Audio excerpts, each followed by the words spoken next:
This is the GoPro Hero 4K, a small action camera that can obviously shoot in 4K, and it was released in 2024. But it's one of my least favorite cameras to use, and let me tell you why. But first, let's check the specifications. So it can do 4K 30 or 2.7K 60 FPS video, 12 megapixel photos, and it can go down to 5 meters underwater. And here you can see what comes in the box. So let's open it.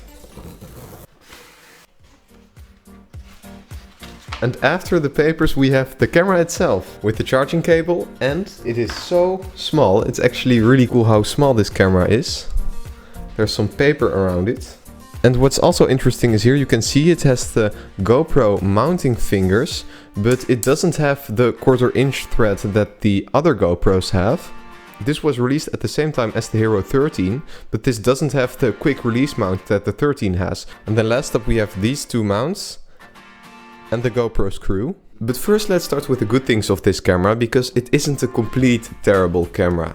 The first thing is that the build quality is actually pretty decent. You can see here it has a heatsink type body on the front. And what's so nice about this GoPro is that it is really small. So a bit smaller compared to the other models, so you can easily mount it on more places. But it still has some nice features. For example, these removable lens covers, so you can change the lens on it if it breaks. And it also still has the nice touchscreen on the back, so you can still view a bit of your video before hitting the record button. They also released a newer version which has a light here on the front and can also shoot in 4K 60 FPS, whereas this one can only do 4K 30. But the second thing I like about this camera is the microphone quality. The microphone quality isn't anything amazing, but it's definitely more than good enough for doing something like vlogging. And the colors out of the camera are the typical GoPro colors, so the colors actually look really nice. But that's where most of the good things end, because this camera has a price of 200 euros, which is almost the same as the DJI Action 4, which can shoot in 4K 120 FPS compared to the 4K 30 FPS on this model.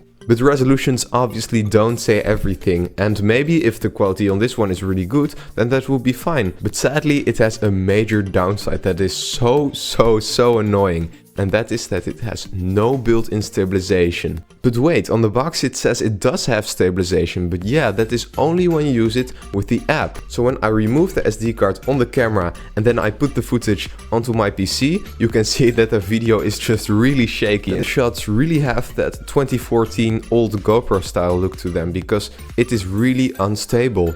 But it does have stabilization in the app, so that should be fine. And yes, it does work in the app, so you can connect it to the app, but the app is so slow. So I try to connect this thing to my phone, and then I need to wait for a minute. And then after loading, it just gives an error and it's not showing my footage at all. So I have to exit the gallery, then hit on the gallery again, still not showing my footage. So I'm exiting the gallery again, and then I'm opening it again, and then finally my footage is there. And then you do have a pretty nice stabilized image, but you first need to transfer the videos from the camera to your phone. And that just takes so long. It's really annoying. So a 1 minute clip takes 2 minutes to transfer to my phone. And then after it's transferred, I need to export the video again, because the normal video doesn't have stabilization.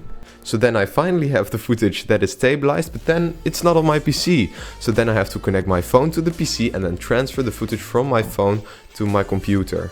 And that's a terrible workflow, because you think a camera like this is meant to be easy and fast to use because it's so small, so you can just quickly capture everything, but actually the opposite is true. And why doesn't this camera just have inbuilt stabilization? It doesn't need to be gimbal-like stabilization, but just a basic stabilization option in this camera would already make a big difference. For example, this is the GoPro Hero 7 White, released 6 years ago at the same price of the GoPro Hero 4K.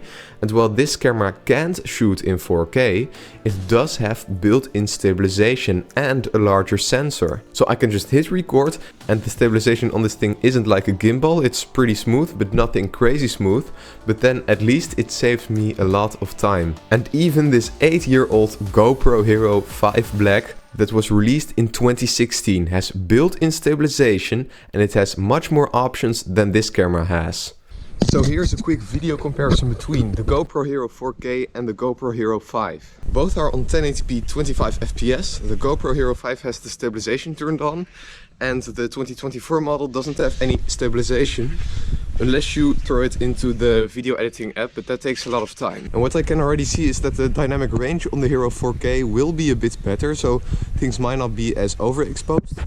We're also gonna do a quick microphone comparison. So this is the audio of the GoPro Hero 5 and this is the microphone of the GoPro Hero 4K. So which microphone sounds better? Let me know in the comments down below. Which microphone sounds better? Let me know in the comments down below. Well, when we compare the footage side by side, you will see, however, that the GoPro Hero 4K, the newer model, has better colors than this old Hero 5. And the new 4K also has a better highlight control, so you can see more in the image. But keep in mind, you can pick up the old GoPro Hero 5 for about 75 euros on the used market, whereas this is 200 euros. And what if you want a smaller file size? Well, it does have the option to shoot in 1080p, but it doesn't have an option to change that setting. So to change the camera to 1080p, you turn on the battery saver mode. But as you can see, the 1080p of this camera just doesn't look good at all. So why does the image look so bad in 1080p? It's just really disappointing. So again, a quick microphone test using the GoPro Hero 4K. So how does the microphone quality sound? Is it good? Is it bad? I think it sounds pretty decent. So yeah, it's nothing amazing, but definitely not bad either.